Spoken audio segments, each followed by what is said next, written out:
जैसे 2 बच्चे हैं, 3 बच्चे हैं, और कोई बच्चा पढ़ता लिखता ना हो, उद्दंड हो, तो मम्मी पापा कहते इसको तो बाबा बनाऊंगी, ले जाओ, इसको तो पंडित बनाऊंगी, ले जाओ। तो हमने एक से पूछा, हमने कहा पंडित लोफड़ होता है क्या? बड़े वाले को तो डॉक्टर बनाऊंगी। क्यों? अरे वो पढ़ने में होशियार है, होशियार है, तेज है, उसको तो डॉक्टर बनाऊंगी। ये पढ़ता अढ़ता नहीं है, इसको पंडिताई सिखा दूंगी। कितनी घटिया सोच है, कितनी निकृष्ट सोच है। और आजकल माताएं कहती महात्मा भी बनाऊंगी तो ऐसा वैसा महात्मा नहीं बनाऊंगी, फिर योगी जैसा महात्मा बनाऊंगी। तो हमने कहा महात्मा बनाऊंगी या मुख्यमंत्री बनाऊंगी? आज पागलों की भांति भ्रमण करने लगे। महात्मा अगर मोटा तगड़ा हो जाए तो लोग कहते देखो फ्री फंड का खा के कैसा तगड़ा हो गया।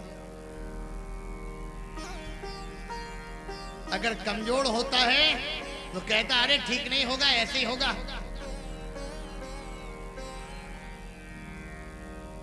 इनका कोई मान करता है, कोई अपमान करता है, किसी के चक्कर में नहीं पड़ते। मान अपमान से परे। कई एक महात्मा ऐसे आज भी हैं जो पागल जैसा आचरण करते हैं, पर वो पागल नहीं है। डिस्ट्रिक्ट दतिया मध्य प्रदेश में एक महात्मा है श्री राधे महाराज, बड़े सिद्ध संत हैं, उच्च कोटि के संत हैं। अगर आप उनको देखेंगे तो आप कहेंगे ये हमको नहीं लगता कि ये उच्च कोटि के महात्मा है। किसी भी वस्त्र में वो आपको मिलेंगे, तो ऐसे वस्त्र पहने, पीले पहने, लाल पहने, कहो लोवर पहन ले, पागल जैसा आचरण करते हैं। आप पहुंचे कहो आपसे ऐसी वार्ता करें कि आप सोचो कि ये तो महात्मा के, हमको तो इंसान नहीं लगते हैं। ये वो ऐसा जानबूझ करके इसलिए करते हैं ताकि संसार के लोग मेरे पास ना आए। मुझे संसार से मतलब नहीं, मेरे को तो भगवान से मतलब है। और जिसको श्री राधे महाराज आशीर्वाद दे देते हैं, मंगल कामना कर देते हैं, उसके सभी मनोरथ पूर्ण हो जाते हैं। चले जा रहे एक राजा रहुगण ज्ञान प्राप्त करने के लिए जा रहा था। पालकी में बैठ के, पर एक कहार कम पड़ गया। पालकी ढोने के लिए का ये कहार पकड़ के लाओ, महात्मा जी मिल गए। इनको पालकी में लगा दिया, ये पालकी ढोने लगे। और कभी चिवटी चिवटा देखते हैं तो कूद जाते हैं। पालकी की डंडी राजा के सिर में टकरा जाती है। राजा कहता है मैं तुम्हें फांसी के फंदे पर झुलवा देंगे, कैसे चलते हो? और जो कहार है ना वो मजाक करते हैं, महाराज ये कहार है ना ये ठीक से चलता नहीं है, हाथ थोड़ा कमजोर है, मोटा ताजा नहीं है, इसलिए उपहास करने लगे।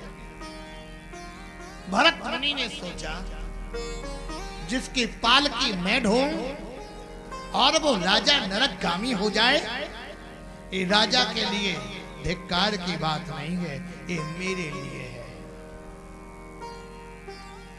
भरत मुनि ने कहा राजन,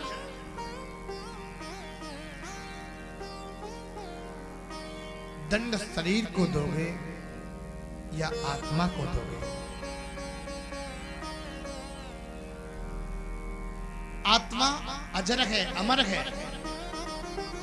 आत्मा कहीं जन्मती नहीं है, मरती नहीं है। शरीर जन्मना और मरना इस शरीर का धर्म है। राजा पालकी से नीचे उतरा और पालकी से नीचे आने के बाद राजा को लगा मैंने किसी महापुरुष का अपमान कर दिया। ये तो कोई महापुरुष है। ना जायते म्रियते वा कदाचिन नायं भूत्वा भविता वा न भूयात् अजो नित्यः शाश्वतोऽयं पुराणो ना हन्यते हन्यमाने शरीरे। आत्मा न जन्मती है न मरती है। आत्मा अजर है, अमर है, चैतन्य है, नित्य है। राजन, कमजोर होना, मोटा होना शरीर का धर्म है। सर्दी लगना, गर्मी लगना, भूख लगना, प्यास लगना, इस शरीर का धर्म है। वांसांसि जीर्णानि यथा विहाय नवानि गृह्णाति नरोपराणि। जैसे हम लोग पुराने कपड़े फेंक देते हैं, नए कपड़े पहन लेते हैं। अच्छा, जब कोई जर्जर शरीर हो जाता, बिल्कुल बुढ़ा हो जाता, तो क्या कहता है? अब तो भगवान बस शरीर पूरा करे, यही कहते ना। अब तो शरीर पूरा करे। एक बूढ़ा मैया थी, घर से नाराज हो गई अपनी पतोहू से, तो मरने के लिए जा रही थी, ट्रेन से कटने के लिए, और झोला में पूरी लिए थे। किसी ने कहा, बूढ़ा कहाँ जा रही हो? कहा, मरे के लिए जाई थे। और कहाँ जाई थे? कहा, झोला में कहा लिए? कहा, पूरी लिए हैं, भोजन। कहा, मरने जा रही हो, भोजन? कहा, ट्रेन अगर लेट आएगी तो भूखों थोड़ी मरेंगे, वहीं इंतजार करेंगे।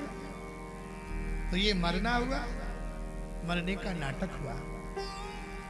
राजन, ना जायते म्रियते वा कदाचिन नायं भूत्वा भविता वा न भूयात् अजो नित्यः शाश्वतोऽयं पुराणो न हन्यते हन्यमाने शरीरे। जाते नहीं है लोग दुनिया से दूर चल के, मिलते हैं सब यहीं पर कपड़े बदल बदल कर। बस केवल कलेवर बदल जाता है, कभी ये कपड़ा पहने, कभी वो कपड़ा पहना। राजन, आत्मा अजर है, अमर है, नित्य है, शुद्ध है, चैतन्य है। जन्मना मरना शरीर का धर्म है। दुबला होना, मोटा होना शरीर का धर्म है। सुखी होना, दुखी होना शरीर का धर्म है, पर आत्मा का धर्म ये नहीं है।